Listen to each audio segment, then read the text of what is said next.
The bank made money off you today. Not aggressively, quietly, the same way they do every single day. And here's the part that's going to stay with you.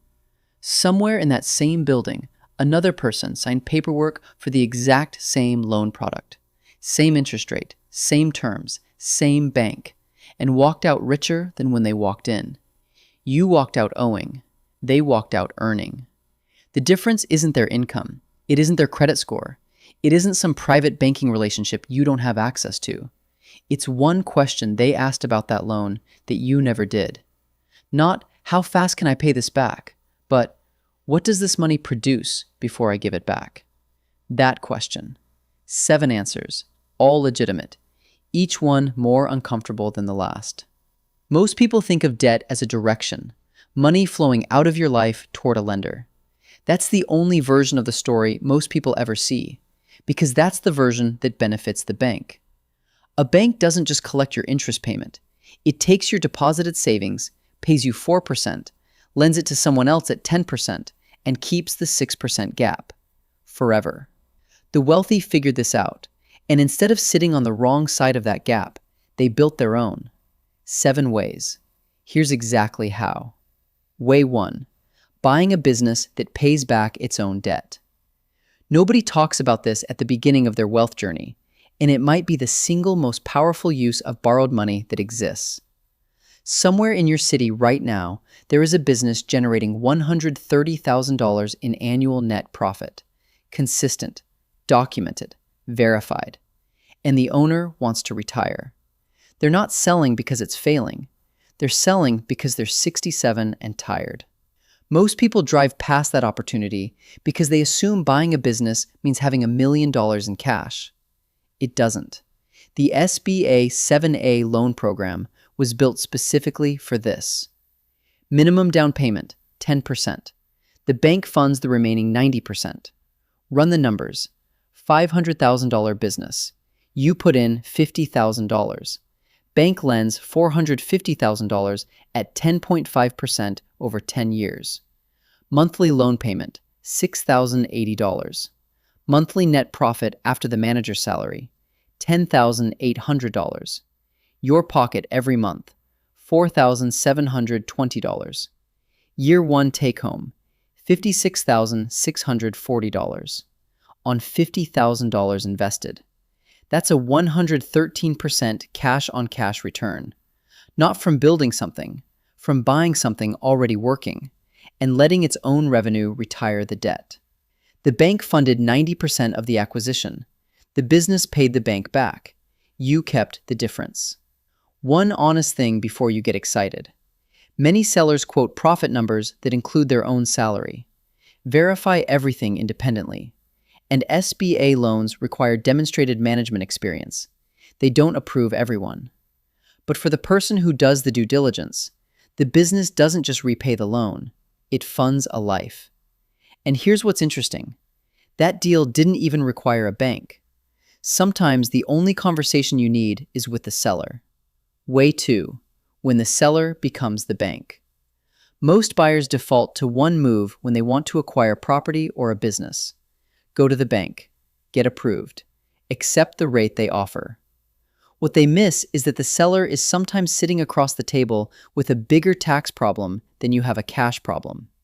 Here's what that means. When a seller takes a lump sum payment, they pay capital gains tax on the entire amount that year.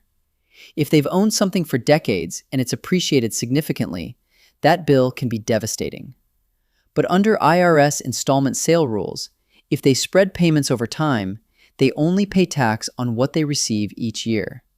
That can save them tens of thousands, which means you can offer something a cash buyer cannot, a tax-efficient exit. $350,000 property. Seller carries the note at 6% for 15 years.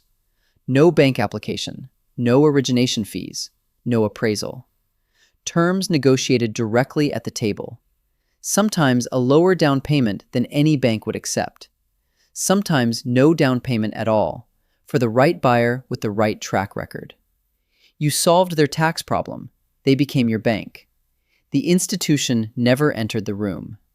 Now, what if instead of finding a deal like this, You became the one collecting the payments. Way 3. Flipping from borrower to lender. Stay with this one because it changes how you see the entire system. Every real estate investor renovating a property needs short-term capital fast. Banks take weeks, deals close in days.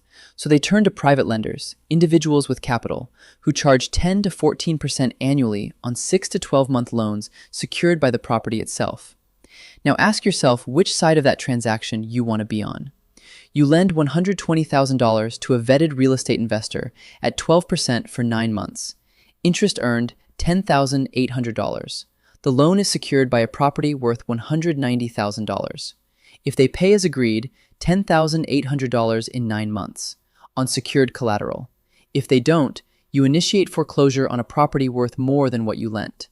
One honest note, foreclosure is a legal process. It takes 3 to 6 months depending on the state. It costs legal fees. The protection is in discipline. Never lend more than 65 to 70% of verified property value and vet every borrower before you write the check. But the gap between earning 4% in a savings account and 12% on a secured loan, compounded over a decade, is not a rounding error. It's the difference between gradual and generational. You stopped paying interest, you started collecting it. This channel exists to show you the other side of transactions everyone else only sees one side of. If that's landing, subscribe, because what's coming next goes somewhere most finance content never touches. Way 4. The private bank wealthy families have used for generations. Nobody puts this on a thumbnail. Nobody explains it clearly, but it has been running inside wealthy families for over a century. Certain permanent life insurance policies, whole life and indexed universal life, build what's called cash value over time. That cash value earns a guaranteed or indexed return, and you can borrow against it. Here's the part that stops people cold. When you borrow against your policy, the insurance company doesn't pull your cash value out. They lend you their own money using your cash value as collateral. Your policy keeps earning on the full balance, as if the borrowed money was never touched. $200,000 in policy cash value. You borrow $150,000 against it at 5 to 6% interest. Your policy keeps earning on the full $200,000. The loan never appears on your credit report, and if structured correctly, never taxed. One truth worth saying clearly. This only becomes powerful years into the policy. Early cash value is low relative to premiums paid. This is a decade-long play, not a shortcut. If someone is selling it to you as a quick win, walk away. But for the person who sets it up correctly and builds it patiently, they stop routing interest payments to a bank. They route them back through their own system. The compounding stays inside their financial house, not the institutions. And then there's a strategy hiding inside the IRS tax code that most W-2 earners have never been told about. This next one might be the most surprising thing on this entire list. Way 5.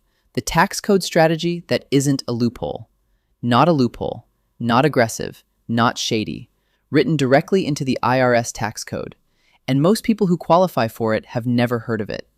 When you buy a rental property with a mortgage, the IRS lets you depreciate the building's value over 27.5 years. On a $350,000 property with $270,000 attributed to the structure, that's $9,800 per year in paper losses. Normally, those losses only offset passive rental income, not your salary. But one exception changes everything. If you or your spouse qualifies as a real estate professional under IRS rules, 750 hours per year minimum in real estate activities, representing more than 50% of your total working hours, those paper losses become unlimited. They offset everything, including a W-2 salary. A household earning $180,000. One spouse works full-time in real estate. $800,000 in leveraged rental properties. With cost segregation, an accounting technique that front-loads depreciation into earlier years, they generate $60,000 to $70,000 in paper losses in year 1. Federal tax savings, $14,000 to $17,000 in a single year. The bank's money bought the properties. The properties generated the paper losses. The paper losses absorbed the tax bill. Qualifying requires documentation and a CPA who specializes in real estate taxation. This is not casual, but it's legal, it's verifiable, and the wealthy have been using it quietly for decades. The next one doesn't reduce taxes, It does something stranger. It turns someone else's debt into your asset entirely. Way 6. When the loan itself is the investment. This one reframes everything. When a homeowner stops paying their mortgage, that loan becomes a non-performing note. The bank wants it gone, so they sell it, not at face value, at 40 to 65 cents on the dollar. Sophisticated investors buy these discounted loans. Here's what that looks like. A $180,000 mortgage sold for $90,000. The borrower still legally owes $180,000. Two outcomes. Outcome 1. You work with the borrower, modify the loan terms, they resume payments. You collect payments on a $180,000 note you bought for $90,000. Your yield is extraordinary. Outcome 2. They can't pay. Foreclosure proceeds. You take the property securing the loan, worth $160,000. You paid $90,000 for the note. The math works in your favor either way. One honest clarification. Major banks sell large pools to institutional investors, not individual notes to retail buyers. Individual investors access this through mortgage note brokers, smaller community banks, and dedicated note marketplaces. Due diligence is deep. Legal knowledge is required. This is not a beginner play, but the concept is real. You don't just use debt, you own it. Someone else's monthly payment becomes your income stream. The last one requires none of this. No capital, no years of setup, no legal expertise. You can run it this week. Way 7. The 36% return nobody talks about. Most finance content won't cover this because it doesn't make a good thumbnail. But the math is more powerful than almost anything on this list. Many suppliers offer what's called early payment terms. The most common is written as 210 net 30. Pay within 10 days, get a 2% discount. Otherwise, full payment is due in 30 days. 2% sounds like nothing. Run the annualized math. You're earning 2% for paying 20 days early. That cycle repeats roughly 18 times a year. Annualized return? Approximately 36%. Now bring debt in. You have a business line of credit at 9% interest. You draw on it to pay suppliers early and capture the 2% discount every cycle. You're paying 9% annually to earn 36% annually. The spread, 27%. On every dollar cycled through this strategy, 27 cents is yours above the cost of borrowing. This works for any business buying inventory, materials, or services with early payment options. No podcast covers it. No thumbnail sells it. But it runs on the exact same equation every single strategy on this list runs on. Borrow at a lower rate. Deploy at a higher rate. Keep the difference. The number here is smaller.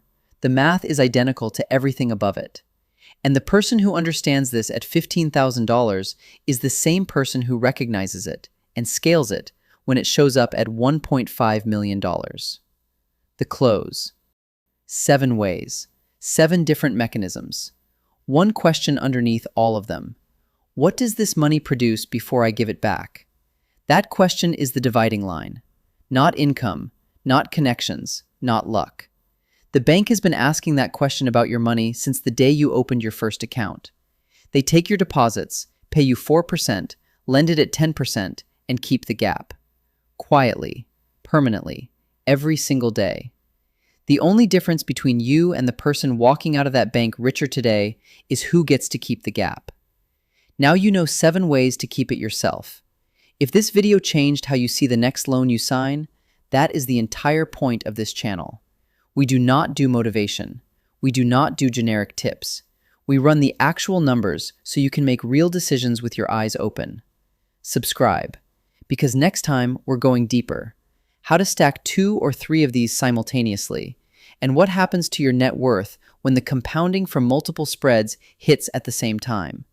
That video is going to make this one look like the introduction.